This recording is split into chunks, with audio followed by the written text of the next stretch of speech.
Hello, everybody. This is Carrie with Unicorn Company. And so, first of all, I'm actually starting with a scripted beginning, and then we'll go into the unscriptedness of, well, unscriptedness. So, first of all, I want to talk to you about the latest news. The Catalyst Game Labs Kickstarter Wave 2 is going out, people are receiving it. I won't be part of the Kickstarter. I have quite a few commission clients who were, though, and I'm excited for them as well as myself. Is even though I'm not getting any mechs out of it, I do get to have a really good look at them, and I'll be able to let you know what I think of them. Another piece of news with the Kickstarter is that they released a mech scale Shalone aerospace fighter, which is awesome.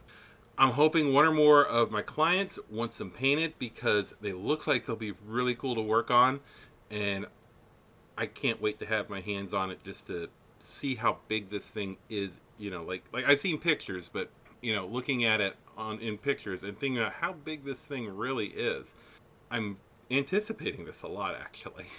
And then the last piece of news is something that's kind of out there, but it is related to BattleTech in a way. Topps, the company who owns BattleTech, is losing their deal with Major League Baseball to make baseball cards in 2025. So the reason I bring this up is because there are actually some people who are already wringing their hands over this, and who seem to have already gotten their dander up, as it were. I personally don't think it's going to be an issue in the long run, as BattleTech is a property. It's making money for Topps, and the baseball card market's been pretty slow decline since the 1990s to 2000s. But Topps keeps going on, and they haven't. I mean, I'm sure they've had a hiccup or two, but they haven't said, "Hey, we got to close the doors," because nobody's buying baseball cards anymore, or less people are. So that's it for the news. As far as our main topic today, I actually had a lot of trouble selecting one. And that has to do with, well, part of it has to do with the Kickstarter, because I was actually going to talk about some Iron Wind Metal stuff, and that kind of fell through. And, then the Kickstarter, and it was like, oh, I don't want to be sitting here being like, oh, yeah, you're not getting your Kickstarter yet. Here's Iron Wind Metals. So, what I decided to talk about is commission painting.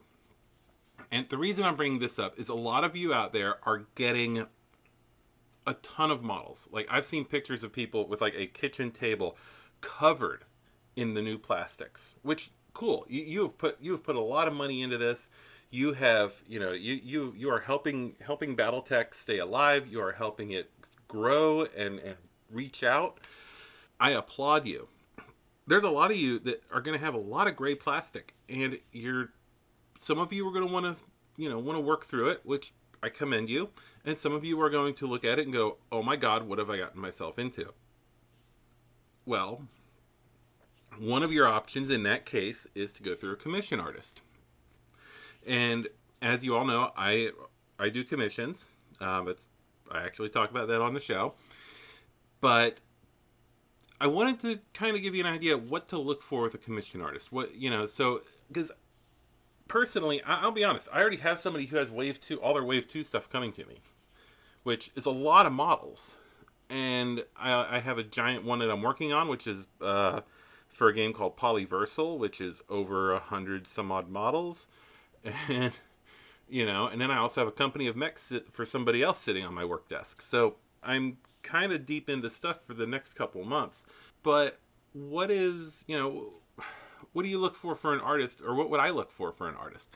First of all, the biggest thing I look for is, well, I don't know if it's the biggest thing I look for, but one of the things I look for usually is quality of work.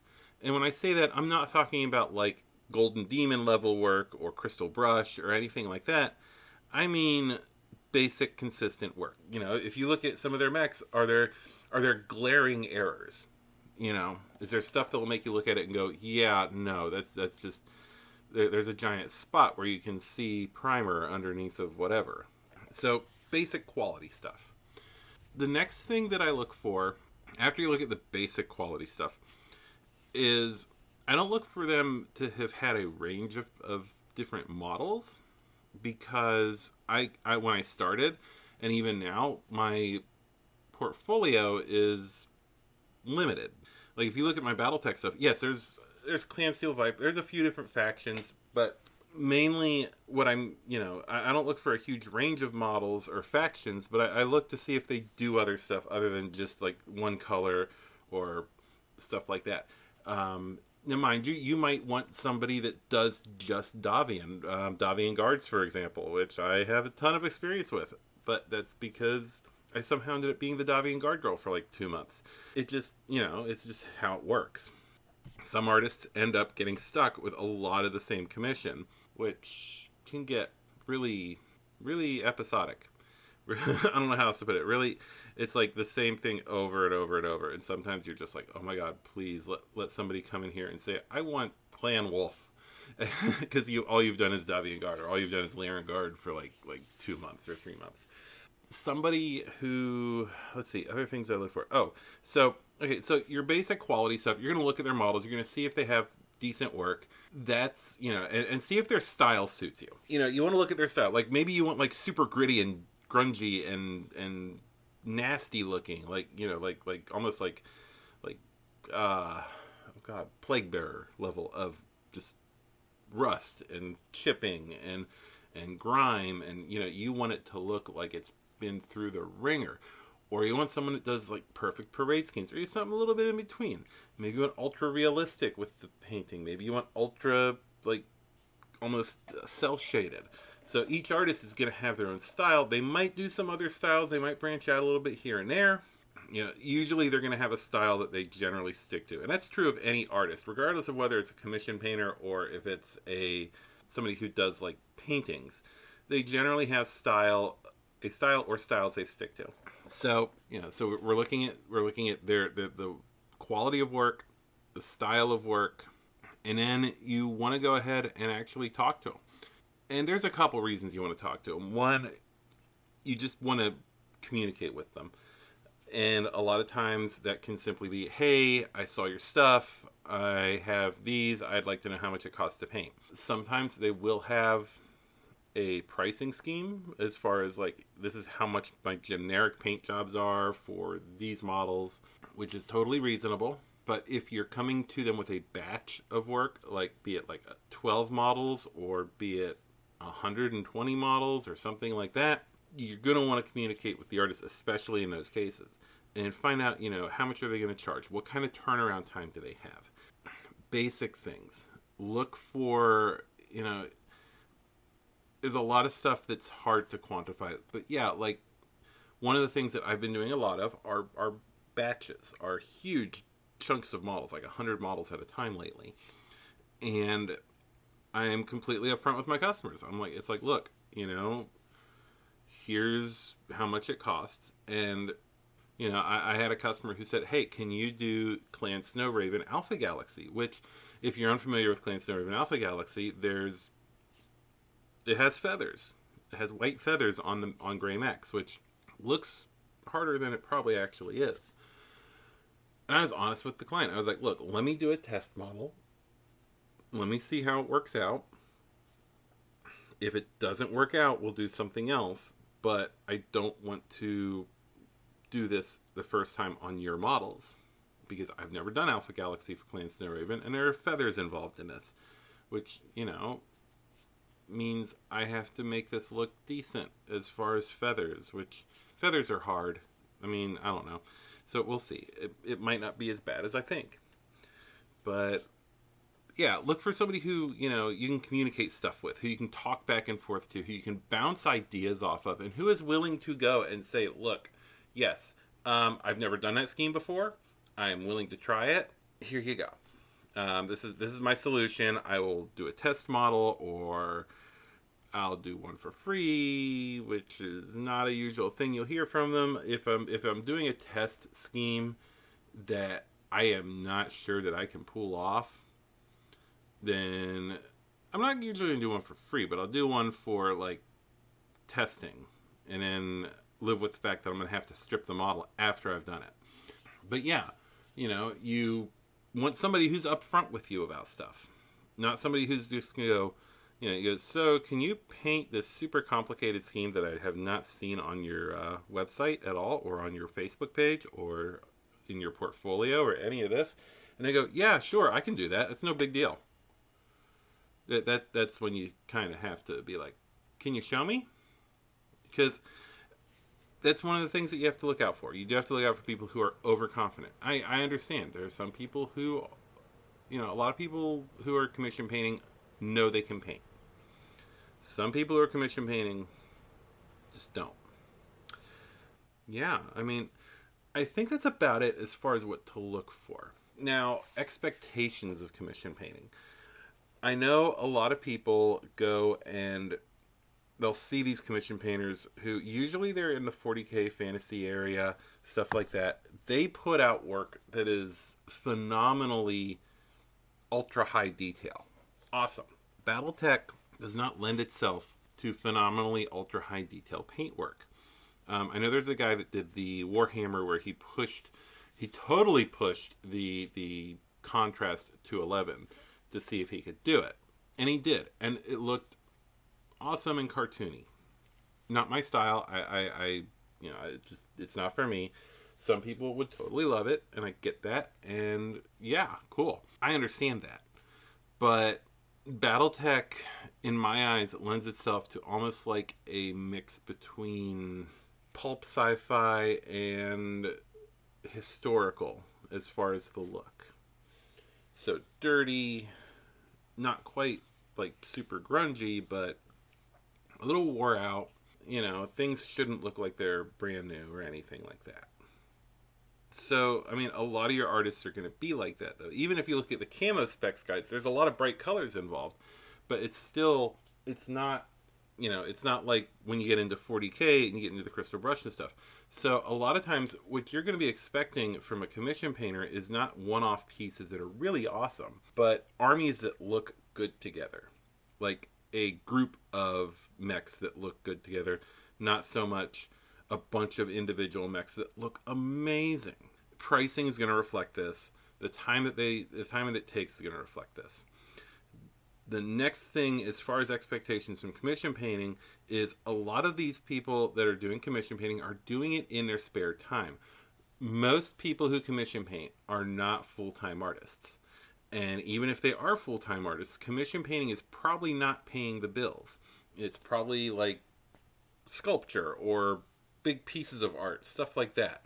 So the commission painting side of it is not the side that they use to make money. It is usually a supplemental income, usually to a full-time job or a part-time job, as the case may be. And this does mean that a lot of times commission painting may take longer than you would expect. Like, yeah, you might be able to sit down and knock out like 10 models in less than a week, but maybe, they're working 8-10 hour days, 5 days a week, and they're only doing this like for 3 hours a day or 2 hours a day. And it's going to eat into that time that you would normally have that they don't, but they're doing something that you don't have to do now. So time-wise, it can take a little bit longer than you might expect. So, I mean, that pretty much covers a lot of what you're going to look for and a lot of what you're going to expect from commission artists when you're getting miniatures painted by them. For the most part, be reasonable, expect them to be reasonable with you, and, quality is great. Quality over quantity is great, and communication is key. It's essentially what it all boils down to. So, one other little piece of news that I forgot to mention, because I'm about to go into Tech Corner, or Tech Talk, whatever I call it. I'm about to talk about Mechs. Anyway, so before I talk about Mechs, I want to talk about another mech, the Penetrator Christofori. It is on the master unit list now. Thanks to yours truly. I went ahead and talked with someone who works the master unit list and said, hey, why isn't the Penetrator Christofori up yet? And they said, well, we don't have a record sheet. We don't know where all the stuff goes. Tech readout 3050, Tech readout Clan Invasion, whatever it is. One of the tech readouts has all the stuff that got swapped out, and what got replaced in there, including the heat sinks, which brings the weight back up to spec. So, and they brought up when a record sheet, and I said, well, the Air Report 2750 stuff, which we talked about, doesn't have that. You know, it's like one of the lost battle mechs is the Penetrator Christofori. I have a little bit of hope now because it has a mole sheet. It has a mole sheet, Alpha Strike stats. Because I pretty much said, hey, we had the same requirement for the error report 2750 stuff. It just had written down what got swapped out, and boom, it's in the master unit list. So yay! Even though most people aren't going to use it, it's a slightly better penetrator. It's unique, obviously. I put it in there. I got it in there mainly because of a different project that I'm working on, which I will probably be bringing up sometime soon. Let's just say I think there should be more supplements to the Alpha Strike game that allow us to play different eras with different units and stuff like that. Getting back on the topic, it is time to talk about some big stompy boys. And today, the big stompy boy we're talking about is going to be the Dominator. I don't think I've covered the Dominator. I hope not, because I might look like an idiot if I had, but I don't think I have. Because we've talked about the Griffin, and we've talked about the 2750 mechs, and we've talked about, the Thresher 2, I think it was. Or Grendel 2, or something like that. I'm horrible with naming with the mechs. I'm so sorry. Especially the new ones. The older ones I'm better. Like Star Lake mechs, oh yeah. I'll remember all their names. Anyway, the Dominator. So, Dominator is a 65-ton machine. It was essentially designed, and I'm going to use a quote from the from the recognition guide. Alric said, "Build me a mech to make the Republic tremble behind their wall, to chase the falcons from the skies, and to dominate the inner sphere under our will." Okay, so this has a very Alexander or Nicholas, or it has a very Kerensky vibe to it, simply because the Atlas was the same thing, where Kerensky's like, I want a mech that will make people shake. And they made the Atlas. So you have the Dominator, which what they essentially built Alric here is a cavalry mech. 65-ton cav mech. It's pretty good as a cavalry mech, actually. It can outpace a lot of the heavy cav mechs that you see. Like, a lot of heavy cav mechs are 5/8s, which the Dominator starts off as a 5/8, but it has a supercharger that gives it 10 hexes of move instead of 8 for running when you have the supercharger engaged. So it'll probably average out to like 9 because you don't want to run it all the time, but it makes it a little bit faster. So you're more in the range of like the Vulture. I believe the Vulture was a 6/9. I might be wrong. But you're a little bit quicker, and it lets you it also has a jump capacity. It's a 5.85 basic with a supercharger, letting it run up to 10. So it can jump 5 hexes as well. It has a lot of mobility, and it's pretty much armed, for the most part, as a long-range, this is going to be an oxymoron here, but a long-range brawler. It doesn't have to depend on a suite of weapons to go from long range to short range. It's pretty much 3 basic weapons and mobility. It's an ERPPC in the right arm, an ER large laser in the right torso. There's an ER small laser in the back of the head. Take that as you will. It's not going to do a lot. Those are linked to a targeting computer, making them even more accurate. And then you have a Streak SRM6 in the front, in the left torso. So, overall, I mean, it's a long range, it's a sniping brawlery mech. Were I to change anything on this design, it would be that large laser, the ER large laser. I would figure out a way to swap that out with a large pulse laser, or the ER PPC and the ER large laser for a pair of large pulse lasers. Slaved to a targeting computer, you now have a brawler. You now have a cavalry brawler mech. Something that will run in and just mess you up. Because pulse laser, and the SRM6 to find, I mean, mind you, don't get me wrong, this thing will mess you up. I mean, it's got an ER PPC that's going to do 15 damage per hit. It's got the ER large laser, a clan one, which I think does 10 damage per hit. I might be wrong. It might be 12. Can't remember off the top of my head. It's been a little while since I've done BattleTech Tabletop. I usually do Alpha Strike at this point. And then, of course, the Streak SRM6 for crit seeking, and it's going to find all the holes in your armor and just tear you up. Beautiful design. But if you're making a brawler, make a brawler. This thing is more of a sniper with some brawlery things in case it gets in the situation, and it's a cavalry unit. Speaking of snipers, obviously there's a variant. There's one variant to this mech, and well, it says one popular variant, so there might be others they haven't mentioned, which please make a double pulse laser boat on this thing. Yes, I know people are probably sitting there cringing, going, Carrie, why? Why? Pulse lasers are horrible with targeting computers. They're so cheesy. I know this. I totally know this. But if I'm going to fight against one of these, I want it to be like, yeah, oh god. And of course, like I said, I play Alpha Strike, so it doesn't affect me as much. It just makes sense from a technical standpoint and from a tactical standpoint that you would equip this thing to work better at closer ranges. Because it's a cavalry mech. And maybe, you want it to smack things harder. So there's a variant that swaps out the PPC for a second large laser. Oh, somebody's listening. Supercharger's removed. Boo. And Artemis 5 Enhanced LRM 20 replaces the SRM. I'm quoting directly there. And it is seen as a sniper, and it's a factory model. You lost me with the LRM. I mean, yeah, clan LRMs will work all the way up to, point blank, but it totally, messes it up. Both of them are good, effective designs. They're both still good cavalry designs. The other one, in all honesty, would make a good cavalry LRM support unit because you can run it to wherever you want. And, yeah.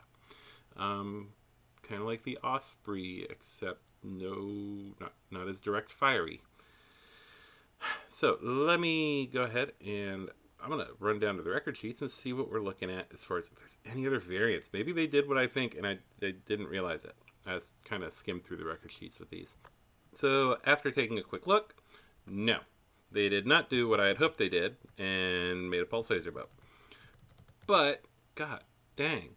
Okay, so battle value on the base Dominator, on the standard Dominator, is 3,018. Oh my god. That is ridiculous.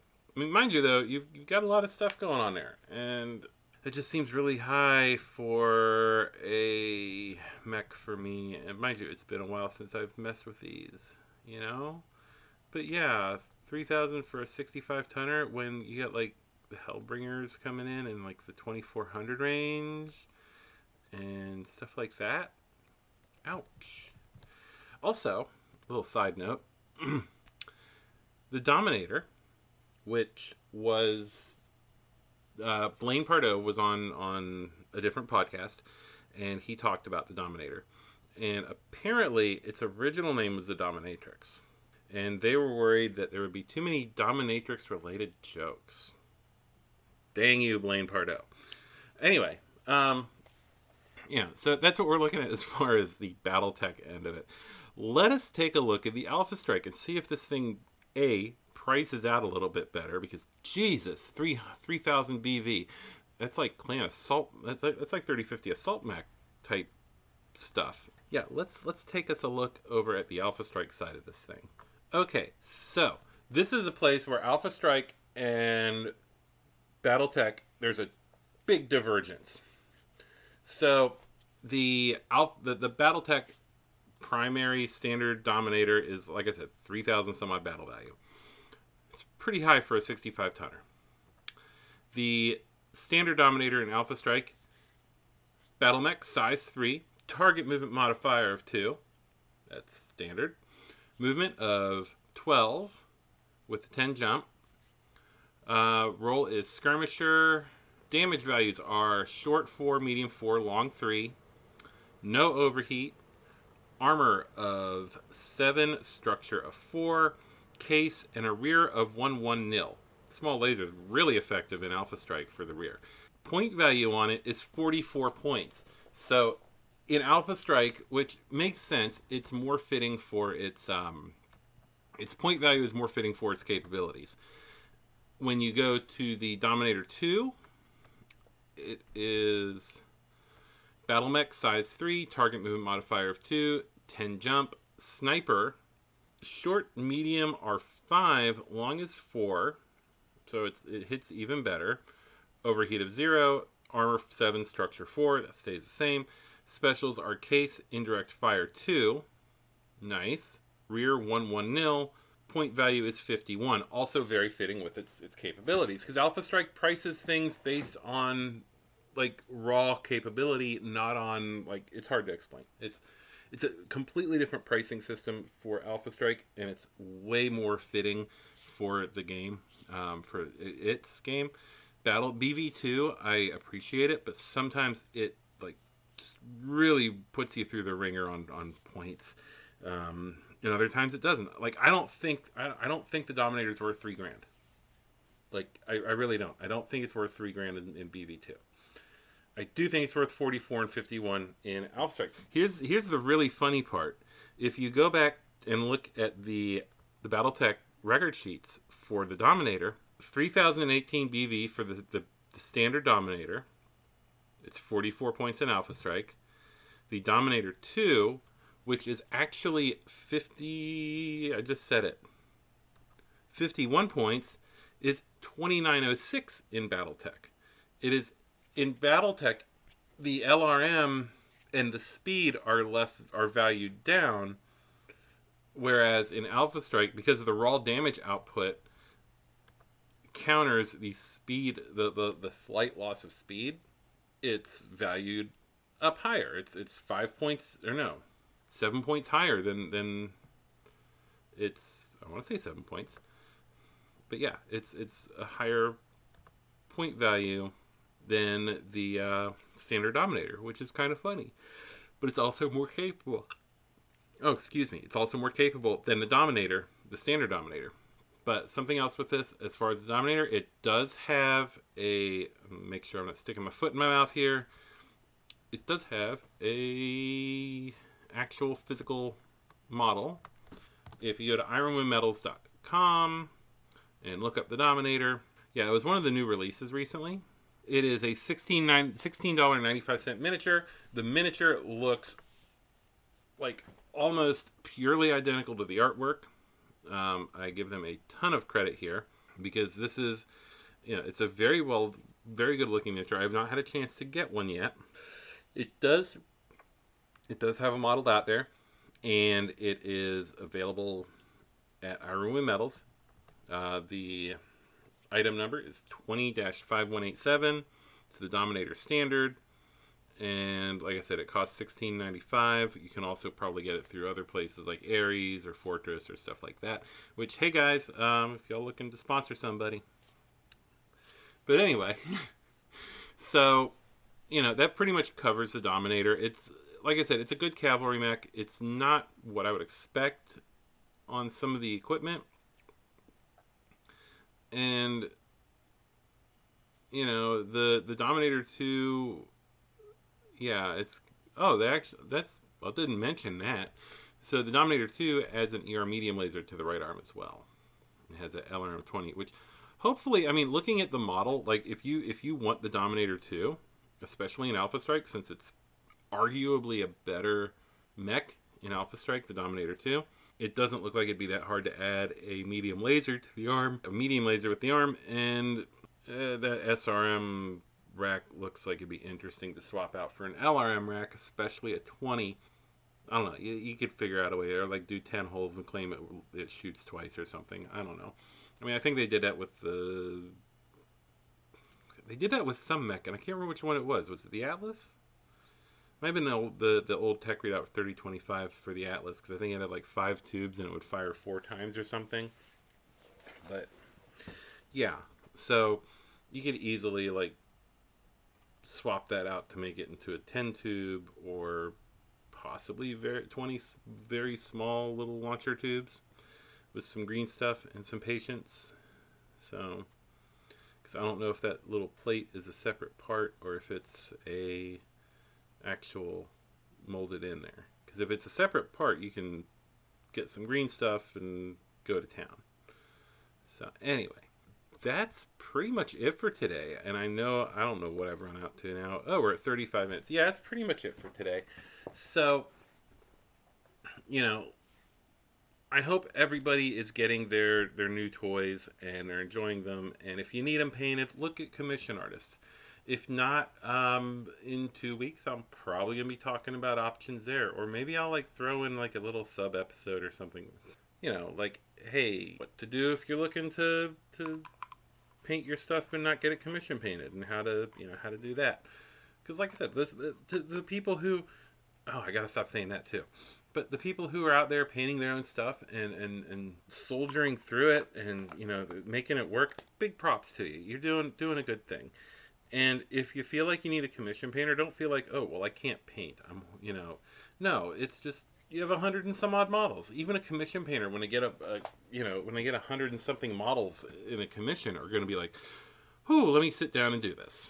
Let me take my time and do this right." And just it's not. Nobody looks at 100 plus models and says, "Yeah, this is going to be a breeze." It doesn't matter what game you're playing. It doesn't matter if it's BattleTech or 40K or any of that. Once you hit like 100 models, you're sitting there looking at it going, oh my goodness, what have I gotten myself into? So that is it for today. Y'all have a great day wherever you are. And this is Carrie signing off.